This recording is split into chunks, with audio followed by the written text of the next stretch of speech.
Hello there. Hello, respective viewers. It's George from Ireland. Thank you for viewing my channel once more.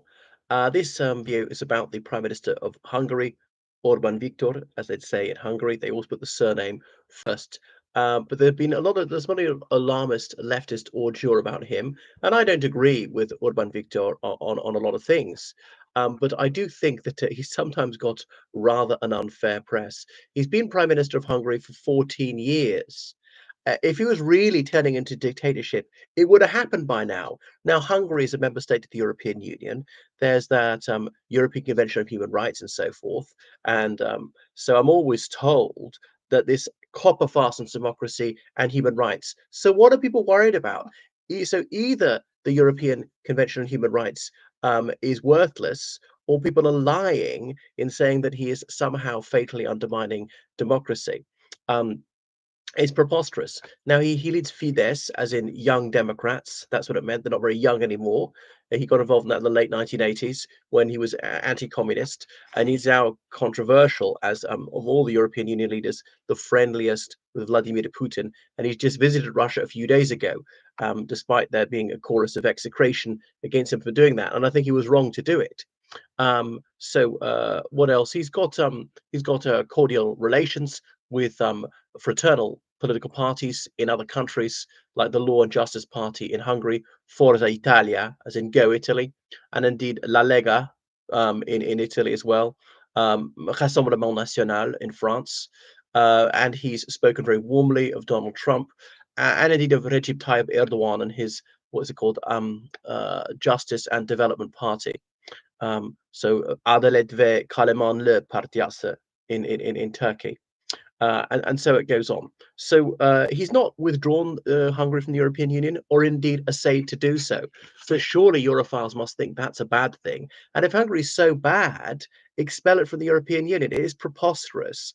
All this hyperbolic rhetoric against Fidesz and Prime Minister Orban. And so it goes on. I mean, he's a fervent Zionist, which I'm not. I'm not anti-Zionist. Surely he can be absolved of any accusation of anti-Semitism. And indeed, Prime Minister Benjamin Netanyahu has often warmly praised Orban.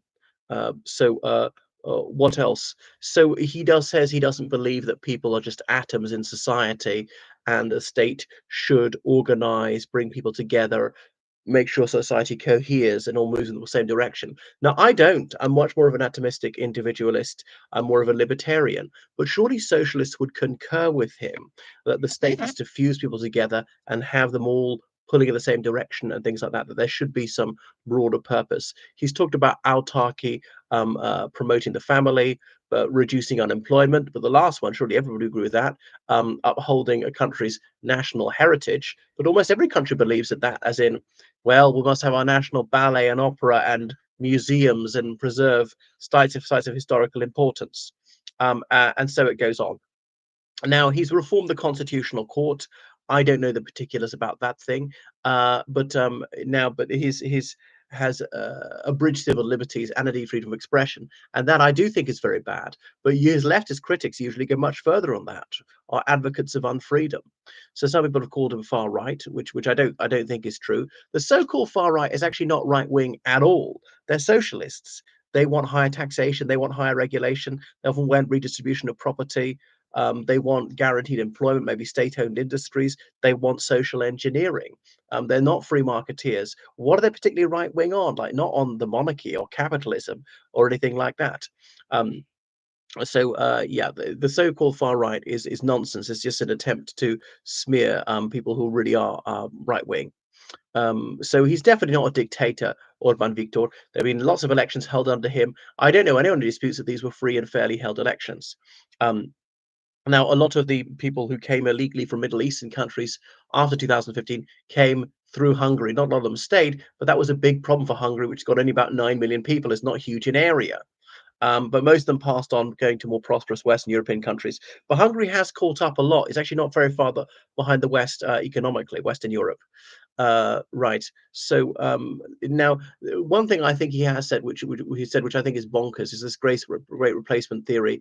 There are people who want to end Christian Europe, and okay, I suppose there are a few people who want the caliphate back. But I think he's talking about leftists and liberals, even some sort of or from a white Christian background. They want to bring in millions of people from different ethnic groups to end Christian culture. Of course, some people who are not white from Africans are often mad keen Christians. But I remember the new Labour government, someone unwisely vouchsafed after '97 that they wanted to rub the right's nose in diversity. So that's why they really speeded up immigration. So maybe there is a germ of truth in what he says, but I think he's rather exaggerating. But people don't want to be replaced; they should have more children. No, I don't care about race. Um, I don't care if like whatever in Ireland or Great Britain we're kind of all completely replaced because we're all human. That doesn't matter. Individuality matters, not race. There are good and bad people of every race, but obviously don't want in race to sort of be wiped out. I'm very much a race mixer. Intermingling is a very laudable thing, and so it goes on. So he's lauded Jair Bolsonaro, who was president of Brazil, and so on. Right. I think he's wasted money on these so-called think tanks. He lacerated President Obama and Joe Biden, and there's a lot to criticize in them, but for supposedly being too pro-immigration. But isn't this wrong to be interfering in internal policies? But if he was really against immigration, Orban Viktor, wouldn't he then just want to withdraw from the European Union, which he evinces no sign of wishing to do? Another thing is he says he's against Islamization. I think not against Muslims as such. Bear in mind, Hungary was invaded and subjugated by the Ottoman Empire, cruelly oppressed for a few centuries. But he's managed to achieve cordiality with the Republic of Turkey, including President Erdogan, who's going to retire soon, by the way.